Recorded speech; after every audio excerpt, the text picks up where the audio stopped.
시청자 여러분 안녕하십니까? 오늘 아메리칸 한뉴스에서는 기존에 여러분들이 많이 아셨던 그 PPP론에 대한 탕감 조건에 대해서 여러 가지 지금 법안이 상정도 되고 내용도 굉장히 많았습니다. 관련해서 이번에 지금 중간에 일단 확정된 연방재무부와 중소기업청 SBA에서 발표한 중간 확정본에 대해서 오늘 설명을 좀 드리도록 하겠습니다. 지금 바로 시작하겠습니다.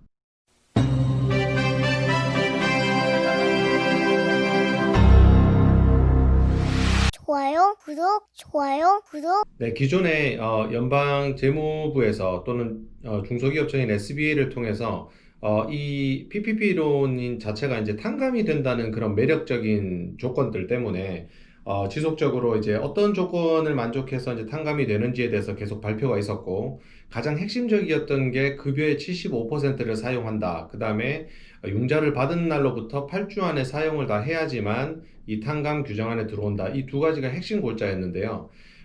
이 융자를 받은 날로부터 8주 안에 사용한다는 것과 급여의 75%를 사용해야 한다는 것이 사업체가 지금 현재 문을 열지 못하는 것도 있고 실제 영업을 제대로 하지 못하는 것도 있고 또한 종업원들이 지금 출근을 제대로 하지 못하는 상황, 특히 현실적인 내용들을 반영하지 못한다는 그런 일각의 많은 컴플레인과 여러 가지 이제 조언들이 많았습니다. 관련해서 연방재무성과 중소기업청에서 오늘 인테림 파이널 룰을 발표했습니다. 관련 핵심 조항 7가지를 저희가 한번 알려드리겠습니다. 첫 번째로 8주 안에라는 그런 규정인데요. 8주, 즉 56일 안에 융자를 받은 날로부터 56일 안에 사용한 급여와 유틸리티 관련되는 내용을 융자를 탕감해준다, 이런 내용이었는데요. 이번에 확정돼서 추가로 돼서 완화된 내용이 뭐냐면 8주라는 시작점을 실제 회사 운영하는 고용주가 정할 수 있도록 바뀌었습니다. 그러니까 8주라는 것이 융자를 받은 날로부터 8주라고 생각을 하셔서 forgiveness 어플리케이션을 작성하셔도 되고, 회사마다 이제 급여를 받는 날짜가 다 다르기 때문에 급여를 받은 날로부터 8주, 56일을 계산해서 할 수 있게 alternative period를 추가를 한 것인데요. 그러다 보니까 회사별로 다르겠지만 짧으면 1주에서 3주 정도 더 융자를 사용할 수 있는 기간이 좀 완화됐다고 보시면 되겠습니다. 예를 들어서 어떤 회사가 6월 1일 날 융자를 받았다고 하면 56일이 되는 7월 26일이 바로 이제 그 8주 기간이 다 도래가 됩니다. 근데 이 회사는 6월 1일 날 융자를 받았지만 이 회사가 급여를 6월 10일에 지급하는 회사라고 가정을 한다고 하면 이 계산 일자가 6월 10일부터 이제 계산이 되기 때문에 8월 4일까지가 융자 사용 기간, 그러니까 8주가 도래가 되는 셈인데요. 여기서 한 가지 추가된 핵심 사항은 뭐냐면 급여일이 10일이기 때문에 급여를 지급한 6월 10일 이후에 56일 되는 날짜가 8월 4일이긴 하지만 8월 10일 날 급여가 지급된 부분도 이게 8주 기간 안에 추가로 가산이 돼서 융자 탕감 액수에 산정할 수 있다는 것이 핵심입니다.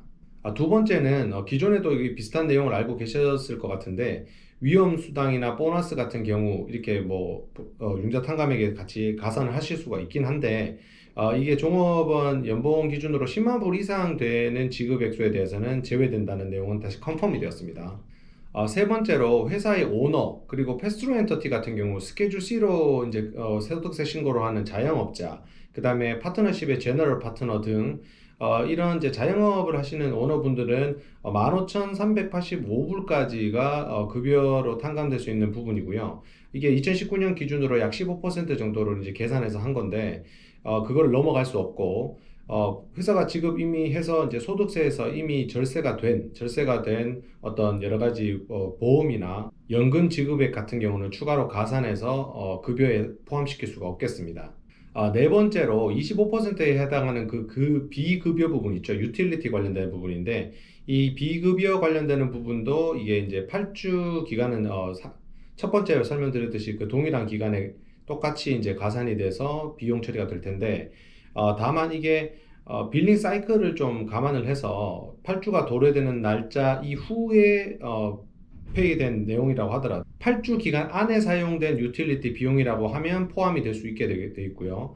대신에 몰게지 이자 부분, 몰게지 이자를 낸 부분에 대해서는 탕감 액수에 포함시킬 수 없습니다. 다섯 번째는 종업원의 수를 유지를 해야 된다는 부분, 유지를 하지 않고 종업원 수가 감소한다든가 변동사항이 생기면 일종의 페널티로 이제 부과가 돼서 이게 이제 탕감 액수가 줄어드는데, 이 부분도 좀 완화가 된 것이 뭐냐면 종업원이 자발적으로 자기가 뭐 코로나 때문에 겁이 나서 자발적으로 재고용 내지는 출근을 거부하는 경우에는 종업원 수가 감소하거나 하더라도 추가적으로 융자 탕감 기준의 페널티는 적용이 되지 않겠고요. 다만 리퀘어먼트로 고용주들, 즉 PPP론을 받으신 분들은 주정부 Unemployment Office에다가 종업원이 재고용을 거부한 사유로 레이오프 됐다는 것을 통지해야 된다는 규정이 확인되었습니다. 여섯 번째로 풀타임 종업원의 기준, 풀타임 종업원의 기준은 주당 40시간 확인되었습니다. 일곱 번째로 또 고용된 종업원에 대해서 지금 현재 6월 30일까지 중간에 이렇게 변동사항이 있다고 하더라도 6월 30일까지 추가로 종업원이 재고용되거나 고용인이 유지가 되면 괜찮은데, 기존에 고용되어 있는 인원들이 어떤 급여의 감소나 근무 시간의 감소에 대한 추가적인 페널티나 변동사항은 없겠습니다. 이상 말씀드렸던 7가지가 이번에 인테림 파이널 규정에 대한 기본적인 주요 골자 7가지였고요.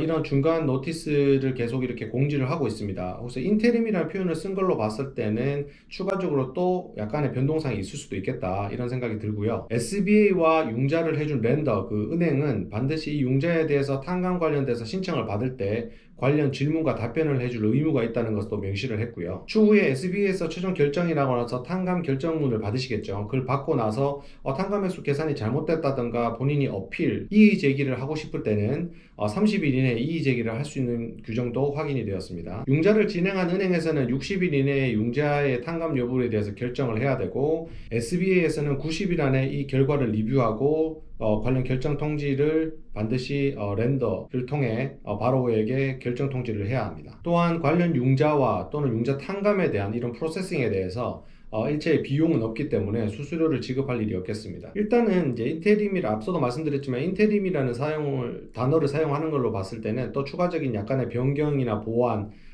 또는 부분 수정이 또 있을 수도 있겠는데, 일단 이게 지금 최신화되어 있는 PPP론 탕감 규정이 되겠고요.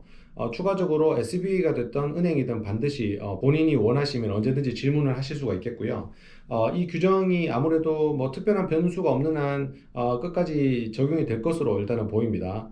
특히 8주 규정은 본인에게 유리한 상황, 뭐 1주, 3주 연장되는 것이 짧다면 짧을 수도 있는데, 빌린 사람 입장에서 그렇고 본인에게 유리한 규정을 적용하면 좋겠습니다. 자, 오늘도 아메리칸 핫뉴스 서로 공유하면 좋은 정보들 같이 공유해 드렸고요. PPP 탕감 조건이 지속적으로 발표되는 대로 또 업데이트 드리도록 하겠습니다. 오늘 하루도 건강하고 즐거운 하루 되시기 바랍니다. 감사합니다. 좋아요, 구독 꼭 눌러주세요. 알았죠? 좋아요, 구독 꼭 눌러주세요. 알았죠?